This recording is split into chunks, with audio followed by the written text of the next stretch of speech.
సినీ choreographer శ్రేష్ఠి వర్మపై గుంటూరు నగరంలో NSUI నాయకులు case నమోదు చేశారు. అసలు ఈ కేసు ఎందుకు పెట్టారో, దానికి గల కారణాలు ఏమిటి, వాళ్ళ థీమ్ ఏంటనే దాని గురించి ఎన్ఎస్యుఐ నాయకులు కరీం మనతో ఉన్నారు. ఆయన అడిగి మరిన్ని వివరాలు అడిగి తెలుసుకున్నాం.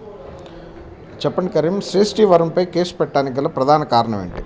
శ్రేష్ఠి వర్మ తన సోషల్ మీడియాలో మహాత్మా గాంధీ గారికి, జాతిపిత అయినటువంటి మహాత్మా గాంధీ గారిని, అదేవిధంగా జవహర్లాల్ నెహ్రూ గారిని అసభ్యకరంగా కించపరుస్తూ బాస్టెడ్ అని తిట్టడం, ఈ దేశానికి సర్వనాశనం చేసి వెళ్ళిపోయారు, అదేవిధంగా వాళ్ళ చరిత్రను పాఠ్య పుస్తకాల్లో నుంచి తొలగించాలి అనేటటువంటి మాటలు ఏదైతే ఉన్నాయో, దాన్ని కాంగ్రెస్ పార్టీ విద్యార్థి విభాగం ఎన్ఎస్యుఐ బృందం పక్షాన కూడా తీవ్రంగా ఖండిస్తూ ఉన్నాం.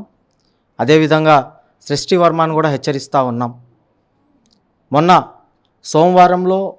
సోమవారం రోజున జరిగినటువంటి గ్రీవెన్సీ సమావేశంలో ఎస్పీ గారి కార్యాలయంలో వెళ్ళి శాంతియుతంగా ఆ రోజు కాంగ్రెస్ పార్టీ విద్యార్థి విభాగం ఎన్ఎస్యుఐ పక్షాన ఏదైతే చేసినటువంటి అనుచిత వ్యాఖ్యలపైన కఠినంగా చర్యలు తీసుకోవాలని చెప్పేసి గౌరవనీయులైనటువంటి ఎస్పీ గారిని, అడిషనల్ ఎస్పీ గారిని కలవడం జరిగింది. కలిసి మా యొక్క కేసుని శ్రేష్ఠి వర్మ పైన ఫిర్యాదు చేసి ఎఫ్ఐఆర్ని నమోదు చేయాలని చెప్పేసి తెలియజేయడం జరుగుతుంది. అయితే ఇటీవల జానీ మాస్టర్పై చేసినటువంటి ఆరోపణల నేపథ్యంలో మీరు కావాలని శ్రేష్ఠి వర్మ టార్గెట్ చేస్తున్నారని కొందరు భావిస్తున్నారు. దాని పట్ల మీరేమంటారు? లేదు, నేను గత 2 రోజుల నుంచి సోషల్ మీడియాలో కానివ్వండి, వేరే ప్రెస్లో కానివ్వండి వస్తూ ఉన్నాయి, అనేకమైనటువంటి కథనాలు వస్తూ ఉన్నాయి. అది మొత్తం అవాస్తవం.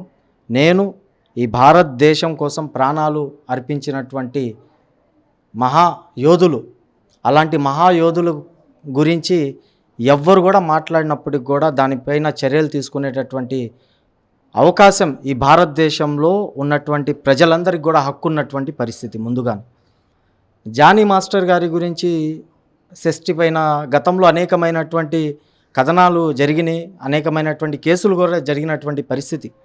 అయినప్పటికీ కూడా ఆ రోజు ఈ భారతదేశ ఆడబిడ్డగా మేము కూడా ఆడబిడ్డకి తోడుగుండాలి, శ్రేష్ఠి వర్మకు కూడా న్యాయం జరగాలని చెప్పేసి గతంలో శ్రేష్ఠి వర్మ వెనుకుండి ప్రోత్సహించినటువంటి వ్యక్తులం. జానీ మాస్టరు శ్రేష్ఠి వర్మకి ఏమైంది పక్కన పెట్టేస్తే, అసలు ఈ విషయాన్ని దేశం గురించి, దేశంలో ఉన్నటువంటి మహాయోధుల గురించి, అదేవిధంగా గతంలో జరిగినటువంటి వివాదాలని రెండింటినీ కలపటం ఏమాత్రం సరికాదు.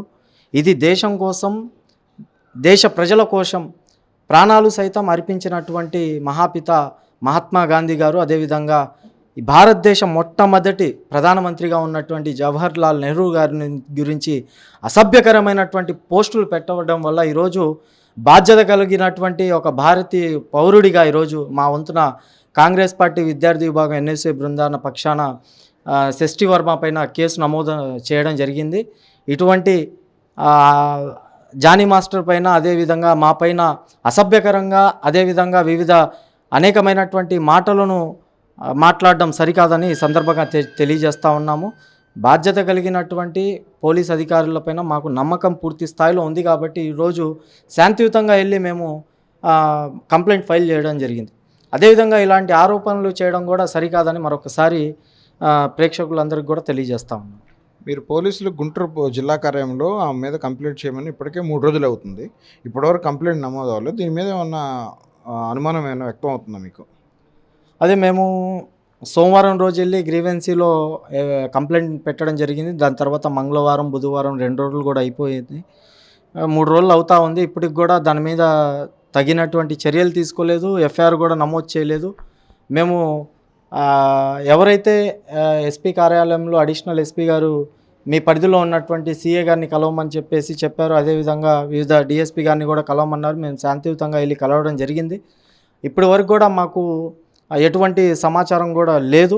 ఇప్పుడు దాకా ఆ శ్రేష్ఠి వర్మ పైన ఎటువంటి చర్యలు కూడా తీసుకోలేదని చెప్పేసి మేము 2 రోజుల నుంచి స్టేషన్ దగ్గరికి కూడా వెళ్తూ ఉన్నాం, తిరుగుతూ ఉన్నాం.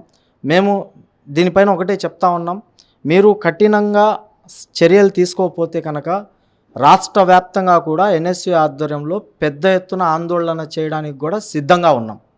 దీనిపైన పూర్తి స్థాయిలో ఎస్పీ గారికి కూడా ఒకటే తెలియజేస్తూ ఉన్నాను, గతంలో మీరు చూస్తూ ఉంటే టీడీపీ ప్రభుత్వంలో ఉన్నప్పుడు అనేకమైనటువంటి వ్యక్తులను దుర్భాషలాడుతూ అధికారంలో ఉన్నటువంటి వ్యక్తులు గతంలో టీడీపీ ప్రతిపక్షంలో ఉన్నటువంటి టీడీపీ వాళ్ళపైన అనేకమైనటువంటి మాటలు అన్నటువంటి పరిస్థితి.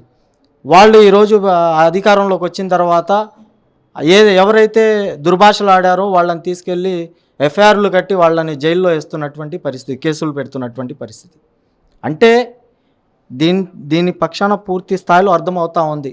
ఈ దేశం కోసం ప్రాణాలు సైతం లెక్క చేసి మనందరూ భారతదేశ ప్రజల కోసం ఇంత త్యాగం చేసినటువంటి మహానేతల గురించి స్పష్టంగా ప్రజలకు తెలిసే విధంగా షష్ఠి వర్మ అనేటటువంటి ఒక కొరియోగ్రాఫర్ ఈ విధంగా తిడతా ఉన్నప్పటికి కూడా పోలీస్ అధికారులు దీనిపైన జోక్యం చేసుకోకపోవడం నిజంగా చాలా బాధాకరమైనటువంటి విషయం.